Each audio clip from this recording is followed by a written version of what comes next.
Okay, what's up? So, something new going on. A new little project while I just take a small break from the Tika, um, get into some other stuff, get some other projects done. Today I got PTR. So, um, I did open this and I shot it, but I'm going to show you how it comes. And we will go, I'll show you how it comes in the case, then we'll come back up and I'll explain sort of my initial impressions on the whole thing, and we'll go from there. Okay, so you got these pretty cool locks over here. So if you twist them, they lock shut. Twist them this way and they open up. Okay, so this is essentially how it's going to come. There are a few things different, such as, but not limited to, the QD sling piece here. We'll set that aside. You get the lock. You get the manual. The manuals do have a parts fitch in them. Sling, 2 mags, the tool. Now when we get this out, by the way, this case is massively beefy. It's a big case. It's a big, heavy case. So if I can do this one-handed, this thing sits in here extremely tight. It's really tight. And pretty much that's exactly how it's going to come. So I'll go back up top and I'll go over some things with you. Okay, we dug the gun out. So what I'm going to do is just throw a lock on this case so it don't pop open.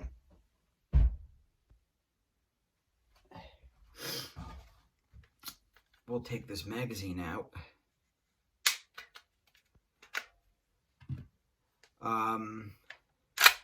It's clear. I hate doing that. I mean, if I want to blow my face off, that's my own business, whatever. But let's talk about some of the things that I've noticed anyway. I was into HK roller locks way back. Way before the channel.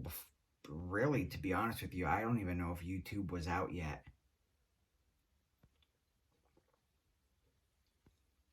Might have been, but I just don't think. But before I get into that, you're also going to get this Picatinny piece. And the QD sling thing goes under this, but we're not using that. We're going to use this. We're going to put a brace on it. You'll see that coming up later next week. So I was into the HK deal.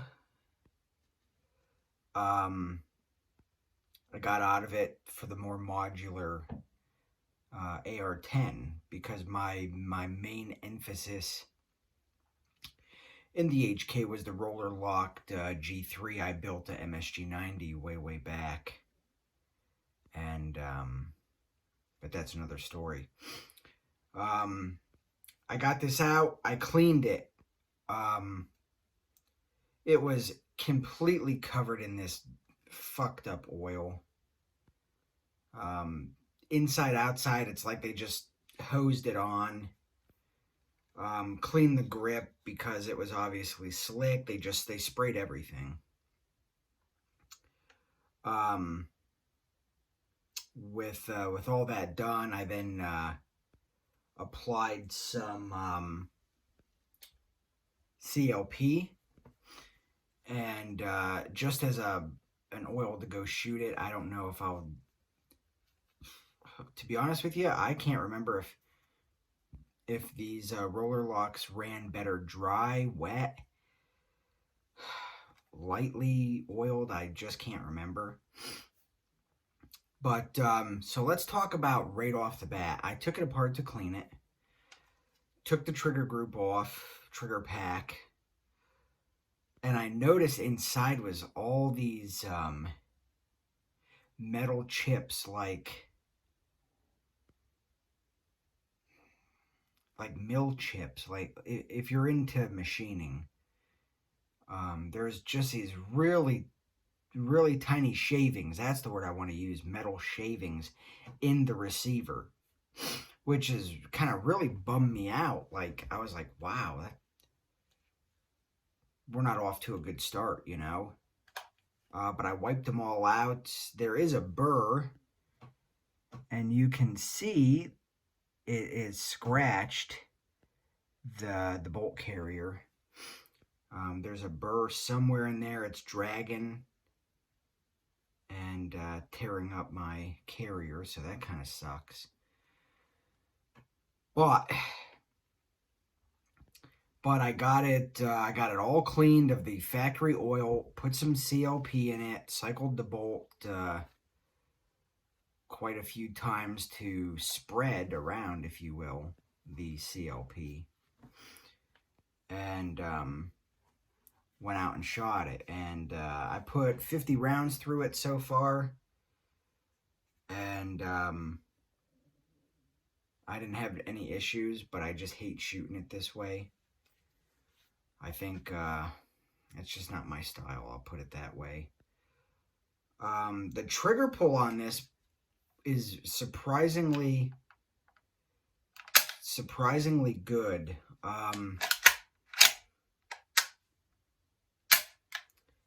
I don't know what it breaks at, but if I was to guess,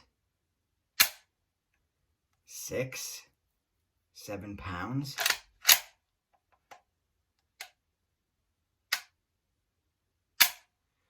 It's clean, you know, from what I can remember with the G3s and stuff. It's a very clean feeling trigger. No, it's not an AR. No, it's not like a bolt gun. It's long. It's heavy, but it's clean. No grit feeling in mine.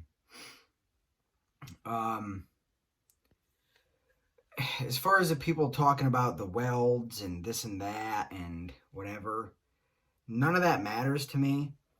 The welds are clean. To be quite frank, this is just a tool to me. And I don't have to have super micro TIG welds or any of that horse shit, you know? It does suck having the top rail welded on. That sucks. I'm just not going to lie. I would have preferred to just do the clamp style that sits over the ejection port. That way the optic is just a little further out.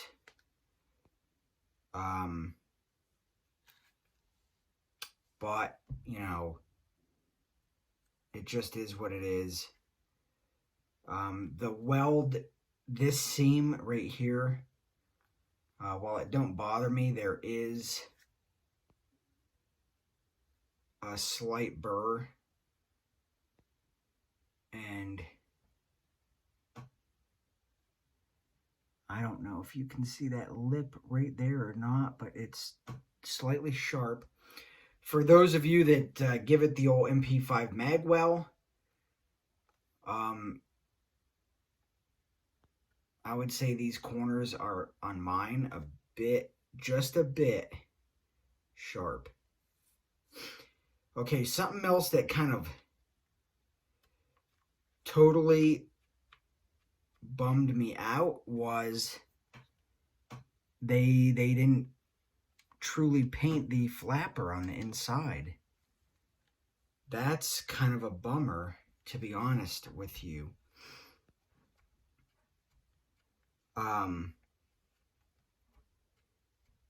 The flapper is extremely hard, not smooth at all. Maybe that wears in, I don't know. But if I remember correctly, when I had a flapper on my G3, it was very smooth, but maybe it'll wear in. And maybe I'm just being nitpicky, I don't know. It was very smooth though. I didn't get any footage of well, I did. I actually did get the footage of the first 15 fired through this. I'm just keeping it for myself personally. But it was a little bit, and again, I don't have a stock on this, but it was a little bit, what do I want to say? I was really surprised by the recoil, if you will.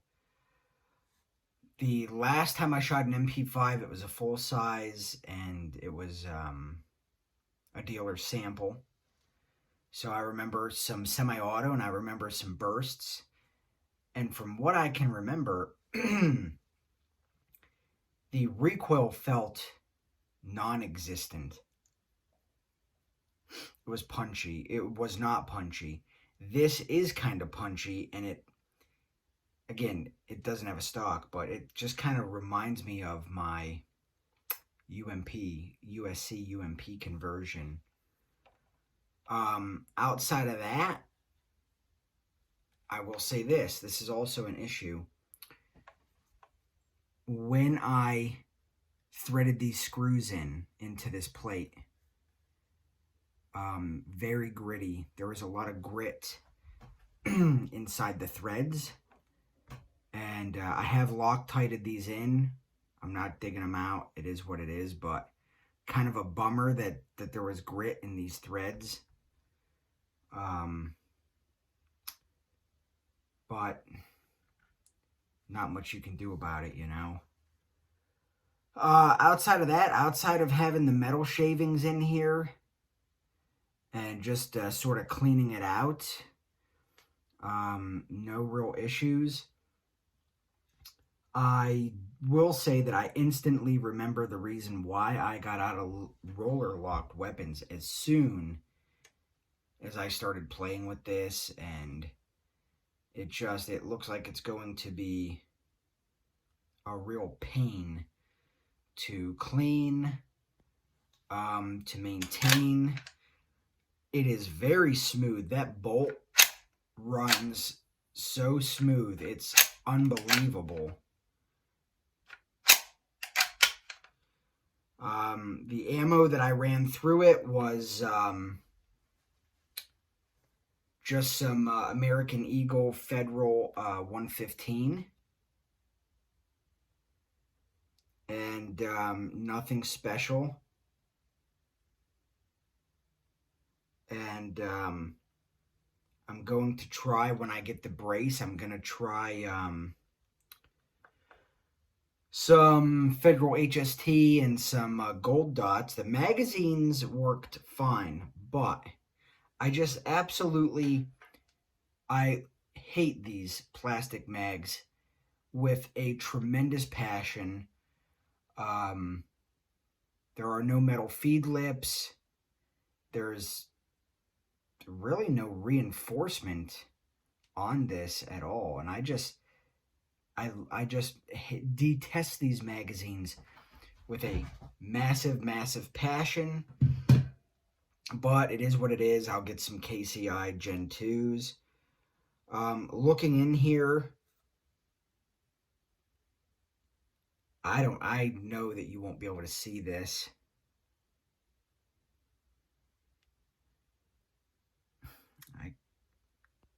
But there are metal chips, metal shavings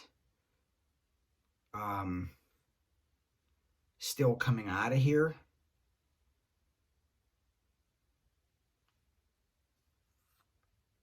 Very, very gritty. The shavings feel like sand. They are metallic, so you know that they're metal shavings. The inside of the trunnion up on top is covered in them.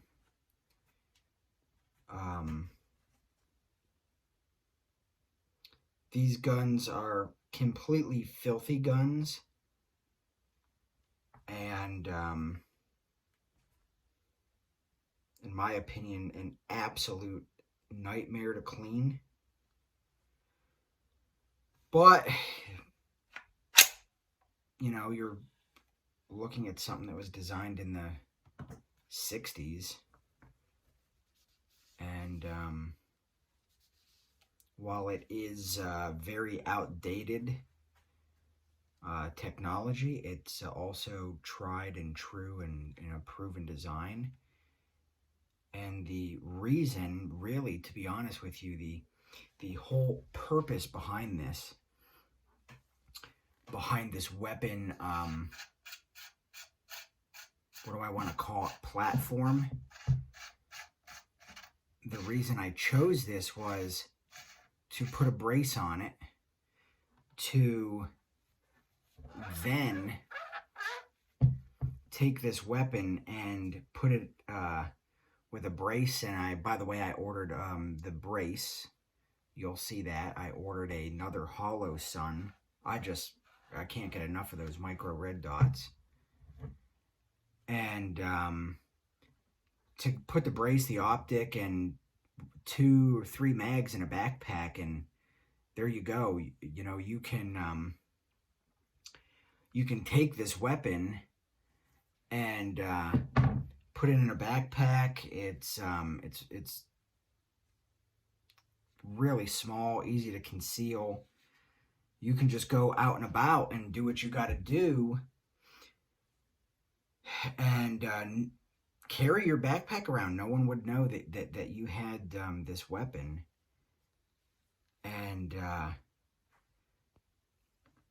in today's time, and where you have to worry about Antifa and you got all these riots and stuff, looters, this weapon excels in being easy to conceal and hide away. And absolutely fantastic, you know, purpose built for the purpose of this weapon. It excels. And I really debated for quite some time between this and the CZ Scorpion Micro. And I was hell-bent on a Micro. And I'm not going to lie, I was completely hell-bent. But I come across the money for this weapon by selling a motorcycle, something I owned. I bought it off the showroom floor, first thing I ever financed. And I've owned it 10, 16 years. And sort of like that sentimental value there. And so I said, you know what, if I'm going to sell it, I want to get something that I've just always wanted since I was a kid, since, you know, I was that age. And the MP5K PDW was one of my holy grails, if you will. And here we are. So hopefully when the brace comes in, we get the optic mounted, we got to figure out what we're going to do for a light, for a grip. You know, maybe we'll put a grip on here, a vertical grip. Maybe we won't. We got to figure it out and then just go from there. But for now, anyway, I think I think this is going to work. It's just going to need to be broken. There's going to be, you know, you're going to have to shoot it and mess with it. But I don't know about the rest of you guys, but I am bummed that this whole flapper is not parked or Cerakoted or parkerized, black oxided. It's just sandblasted on one side. Looks like it's parked on one side, and that's it. I don't know. That does kind of, I'm not going to lie, that kind of bums me out. But that's it. As the parts come rolling in, we will, I'll be making updates, and we'll go from there. I'm pretty sure the handguard has to go. I don't know yet. I'm trying to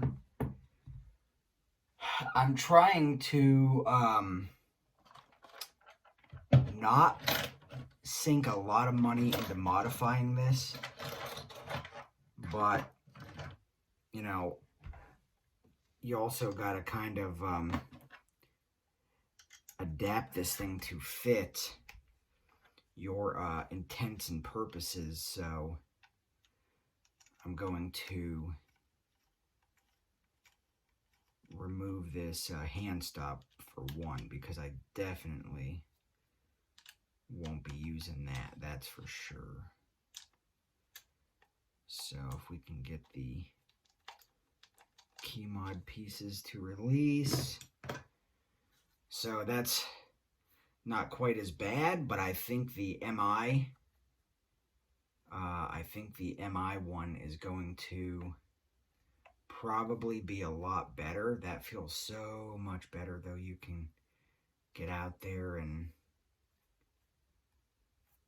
we'll have to see. These weapons, it just seems like, the thing I hate most about them, it just seems like no matter what, you cannot keep oil off of these guns, and they just get so slick. They're just a filthy gun. That's what sucks about them so much. But anyway, that's it. I'll just keep you posted, and in the next one we will we'll go from there. This lower, the pack can stay, but the housing, the lower itself, has to go for a Navy. And all right, cool. You'll see everything as it goes along. This will just be an ongoing updated thing. So I'll catch you in the next one. And we'll see what's coming down the line for this MP5K PDW. So I'll catch you then, and we'll go from there. So thanks for stopping by, and we'll see how this turns out. Hopefully pretty good. Okay, later.